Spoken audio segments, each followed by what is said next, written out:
আজকে আমি শেয়ার করলাম আপনাদের সঙ্গে আমার মায়ের বানানো খুবই মজাদার একটা লাউ পাতায় কই মাছের ভর্তার রেসিপি। আসসালামু আলাইকুম। কই মাছগুলোকে কুটে ধুয়ে পরিষ্কার করে সামান্য পরিমাণ লবণ হলুদ মেখে নিয়েছে। এবার চুলায় একটা কড়াই বসিয়ে তাতে পরিমাণ অনুযায়ী তেল দিয়ে মাছগুলোকে দিয়ে 2-1 মিনিটের জন্য উল্টে পাল্টে হালকা ভেজে নিবে। মাছটাকে না ভেজে শুধু মশলায় ম্যারিনেট করে রেখে আধা ঘন্টা 1 ঘন্টার জন্য রেস্টে রেখেও রান্না করা যায়। তবে আমার মা মাছগুলোকে সবসময় একটু হালকা ভেজেই রান্না করে। তো এভাবে হালকা মাছটাকে একটু ভেজে নিয়েছে।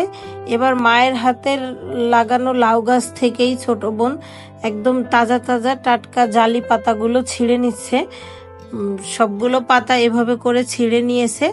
এবার পাতার মাঝখান থেকে পাতার যে একটা আঁশ থাকে, আঁশটাকে হাত দিয়ে এভাবে তুলে ফেলে দিচ্ছে, ফেলে পরিষ্কার করে নিয়েছে। সবগুলো পাতা এভাবে পরিষ্কার করে নিয়েছে। এবার বড় একটা বোলে পরিমাণ অনুযায়ী পানি দিয়ে পাতাগুলোকে একটা একটা করে খুব ভালো করে পাতার ধুলাবালিগুলো ধুয়ে পরিষ্কার করে নিল।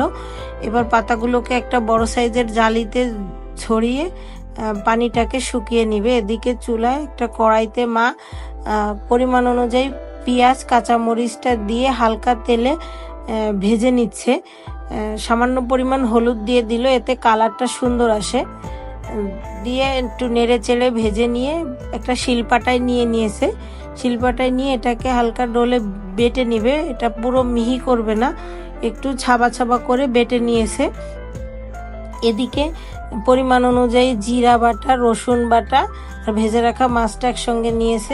এবার একটা বাটিতে সব মশলাগুলোকে একসঙ্গে নিয়ে দিয়ে দিল পরিমাণ অনুযায়ী সরিষার তেল, পরিমাণ অনুযায়ী হলুদ গুঁড়া, পরিমাণ অনুযায়ী লবণ দিয়ে মশলার সঙ্গে খুব ভালোভাবে হাত দিয়ে একটু মশলাটাকে মেখে নিল।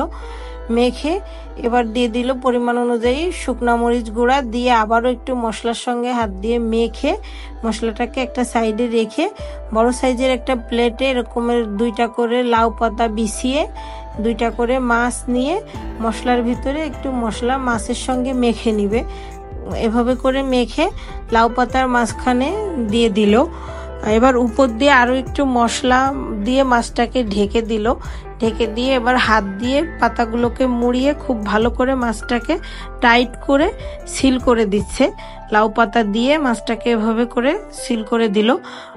সবগুলো মাছ এভাবে করে লাউ পাতা দিয়ে মুড়িয়ে নিয়েছে।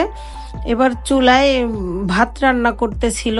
ভাতটা যখন 50% সিদ্ধ হয়ে গেছে সে পর্যায়ে ভাতের উপরে এভাবে লাউ পাতায় মুড়িয়ে রাখা মাছটাকে দিয়ে দিল। খুব ভালো করে সাজিয়ে এভাবে দিয়ে দিল। এটা চাইলে রাইস কুকারে স্টিনারেও সিদ্ধ করে নেওয়া যায়, তবে আমার মা এভাবে ভাতের উপর দিয়েই রান্না করে। এবার ঢাকনা দিয়ে ঢেকে 5-6 মিনিটের মতো জাল করে রান্না করে নিছে। ভাতটাও হয়ে গেছে, ভর্তাটাও রেডি। তো খুব সহজেই মায়ের হাতের বানানো কই মাছ দিয়ে লাউ পাতায় কই মাছের ভর্তার রেসিপি শেয়ার করলাম আপনাদের সঙ্গে।